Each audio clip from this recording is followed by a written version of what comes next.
지금 우리가 SMS 메시지를 받았을 때 브로드캐스트 리시버, 즉 브로드캐스트 수신자 안에서 SMS 메시지를 파싱하는 코드를 넣고 있는데요.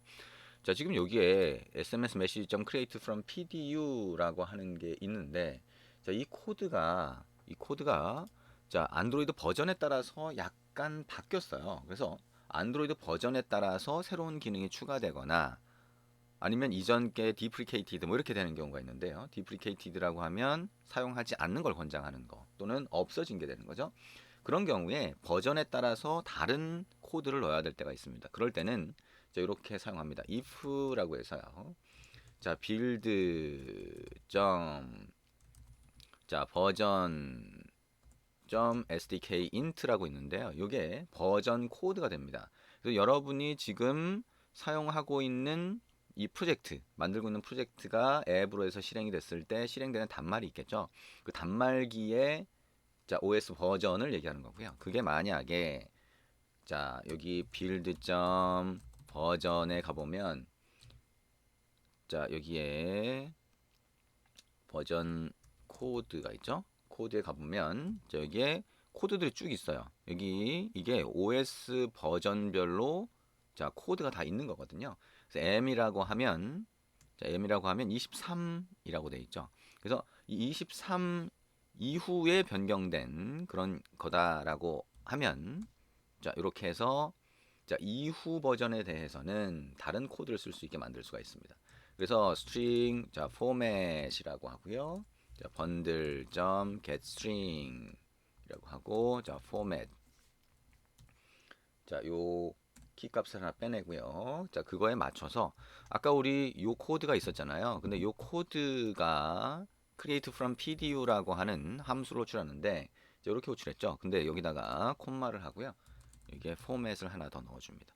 이게 이제 자, 여기 요 버전 이후 M이라고 하는 버전 이후에는 자, 이런 식으로 파라미터 두 개 필요하다라고 하는 거고요. 그렇지 않으면 자, 그 버전보다 낮은 경우가 되겠죠. 낮은 경우에는 그냥 이렇게 사용합니다. 이게 이제 예전부터 쓰던 거고 이게 새로 사용되는 코드다라고 하는 겁니다. 자, 이렇게 버전별로 다른 코드를 넣어주는 방법. 자, 우리가 가끔씩 이런 상황들이 벌어지니까요. 잘 기억을 해두시면 됩니다. 자, 그리고 리턴 하고요. 메시지스라고 하면 SMS 메시지가 자, 파싱이 돼서 리턴이 될 겁니다. 자, 이렇게 해서 SMS 메시지를 파싱하는 코드를 만들었는데요. 이 코드는 매번 만들 필요는 없어요. 자, 우리가 대충 이렇게 처리된다라고 이해만 하면 되고요. 얘기한 것처럼 표준 방식이기 때문에 이 코드가 바뀔 일은 사실상 별로 없습니다. 그래서 한번 입력해보고 나중에는 필요하면 복사해서 사용하시면 돼요. 자, 그러면 이 함수를 호출해서 오늘 리시버 안에서 함수를 호출해서 SMS 메시지 객체로 만들었다라고 하면 저기다가 if 한번 써볼까요? messages 자, messages로 바꿔볼게요. 배열이라서 자, messages 또는 message array 뭐 이렇게 할 수 있는데 messages라고 하는 게 만약에 널이 아니고 널 체크 그냥 한번 해보는 거고요. 자, messages.length라고 하는 게 0보다 크면 자, 그러면 하나라도 들어있다는 얘기죠. 자, 우리가 SMS는 보통 그냥 단건으로 받는 경우가 많아서 그냥 단건으로 한번 처리를 해보겠습니다. 자, 그러면 여기에 messages라고 하는 거에 첫 번째 것만 한번 처리를 해보죠. 거기에 get 해보면 get으로 시작되는 함수들이 쭉 있습니다. 그래서 get originating address라고 하는 걸 하게 되면 보낸 사람의 전화번호가 돼요. 그래서 string이라고 하고요. sender라고 하는 걸로 받아봅니다.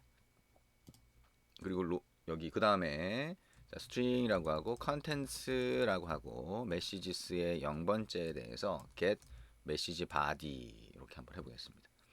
자, 그 다음에 string이라고 하고요. 자, 우리 날짜 한번 해볼까요? 자, received 자, 날짜 뭐 굳이 할 필요는 없겠죠, 그죠? 근데 어쨌든 지금 현재 시간으로 그냥 나중에 처리해도 되고요. 자, 이 안에 들어가 있는 자, 받은 날짜를 뽑아낼 수도 있습니다. 그게 자, 우리 get timestamp millis 뭐 이렇게 해서 현재 시간을 뽑아낼 수도 있고요. 우리는 이제 두 가지만 일단 sender하고 content만 한번 출력을 해보겠습니다. 그러면 log.d라고 하고요. 태그 그렇게 해서 sender라고 하는 거는 이렇게 출력을 하고요. 그 다음에 contents 자, SMS 메시지의 내용이 되겠죠. 자, content는 이렇게 출력하는 걸로 한번 만들어 봅니다. 자, 그럼 일단 이 onReceive라고 하는 메소드가 정상적으로 호출이 되는지를 보는 게 중요하겠죠. 여기까지만 일단 입력을 하고요. 얘가 동작하는지를 한번 볼 겁니다. 근데 이 SMS를 수신하는 기능은 그냥 아무 앱이나 할 수가 없어요. 그래서 권한이라고 하는 게 필요하게 됩니다. 자, 권한이라고 하는 거 한번 가볼까요? 자, 프로젝트의 왼쪽에 열고요. 자, 우리 매니페스트 파일을 엽니다. 자, 이렇게 열고요. 자, 위쪽으로 가보면 애플리케이션 태그가 있는데 애플리케이션 태그 위쪽에 공간을 만들고 꺽쇠 표시하고요. uses permission이라고 하는 걸 찾아봅니다. 엔터 치죠. 이 uses permission은 퍼미션이 권한이라고 하는 건데요. 권한을 사용하겠다라고 하는 겁니다. 여러분이 앱을 설치할 때 보면 앱을 설치하는 과정에서 보면 자, 이 앱은 어떤 권한을 사용합니다라고 보이는 게 있죠. 그거는 이렇게 개발자들이 권한을 여기다가 다 넣어 놓는 거예요. 그러면 그런 권한을 쓰겠다라고 되는 거죠.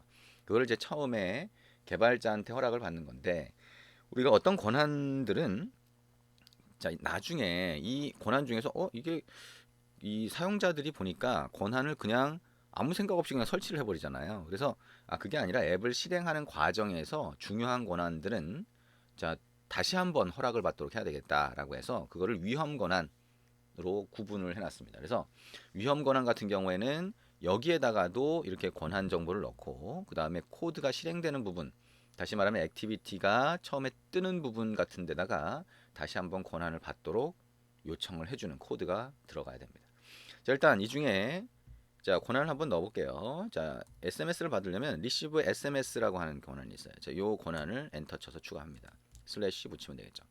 자, 그러면 receive SMS라고 하는 권한이 추가가 됐는데 자, 이 권한이 위험 권한이에요. 그래서 위험 권한이라서 저 얘기한 것처럼 코드가 실행되는 때도 자, 앱이 실행될 때도 한 번 더 사용자로부터 허락을 받아야 됩니다. 그래서 사용자한테 허락받기 위한 코드들이 있는데 그 코드를 여러분이 다 일일이 입력하려고 그러면 조금 복잡해요. 그래서 자, 그거를 자, 위험 권한을 한꺼번에 다 그냥 허락을 받는 그 화면을 띄워줄 수 있도록 해주는 라이브러리들이 있습니다. 그 중에 하나를 그냥 사용을 해볼게요. 위험 권한에 대해서는 우리가 조금 있다가 다시 좀 더 구체적으로 알아보도록 할 겁니다. 자, 그러면 간단하게 위험 권한을 앱 실행 시에 한 번 더 허락을 받는다라고 하는 거는 왼쪽에 보면 build.gradle 모듈 앱이라고 하는 거 있어요. 이걸 열고요. 자, 우리가 다른 라이브러리를 쓸 거기 때문에 이 dependencies 안에 외부 라이브러리를 자, 넣어줄 수 있다 그랬죠. 그래서 여기다가 자, implementation이라고 하고요. 자, 이렇게 입력을 하고요. 자, 그다음에 작은 따옴표를 하고요. com.github.pedrosg94 이렇게 하고요. 땡땡 하고요. auto permissions라고 하고 1.0.3 이렇게 한번 입력해 보겠습니다. 자, 외부 라이브러리가 되고요. 그다음에 이 dependencies 위쪽에다가 자, all projects라고 하고 중괄호 그다음에 repositories 그다음에 엔터 치고요. maven 그다음에 중괄호 그다음에 URL 자, https 땡땡 슬래시 jetpack.io 이렇게 봅니다. 자, 이 라이브러리가 요 사이트에 올라가 있거든요. 그래서 이 사이트는 요 안드로이드 스튜디오에서 기본적으로 등록된 데가 아니라서 이렇게 하나 더 추가를 해준 겁니다. 요거 추가하고 요거 추가하고 이렇게 했고요. 자, 이런 라이브러리들은 여러 종류가 있어요. 그 중에 지금 하나를 쓰는 거라서 일단 이런 걸 쓸 수가 있구나 정도 생각을 하시면 됩니다. 자, 그 다음에 이 변경된 정보를 반영하고 싶으면 이렇게 싱크 나우라고 하는 링크를 클릭해 주시면 됩니다. 싱크 나우라고 하는 링크가 안 나온다라고 하면 위쪽에 보면 여기 코끼리 모양 아이콘이 있어요. 이걸 누르면 자, 여기에 우리가 뭔가 변경된 사항이 있으면 반영을 해주고요. 자, 우리가 뭔가 변경을 했는데도 반영이 안 되는 상황이 가끔씩 생겨요. 이 안드로이드 스튜디오가. 그런 경우에 이 코끼리를 눌러주면 변경된 사항이 얘가 다시 찾아서 반영을 하게 됩니다. 자, 이렇게 하면 오토 퍼미션스라고 하는 외부 라이브러리를 자, 추가적으로 쓸 수 있게 됩니다.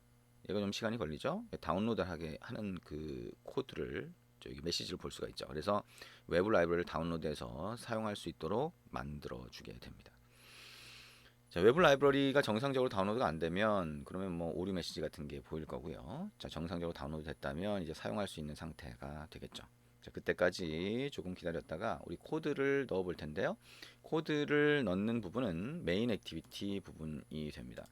우리가 이제 처음에 앱의 화면이 떴을 때 그때 사용자한테 권한을 요청하기 위해서인 거고요. 중간에 앱이 실행된 중간에 요청할 수도 있습니다. 조금 이따 이어서 계속 해보도록 하겠습니다.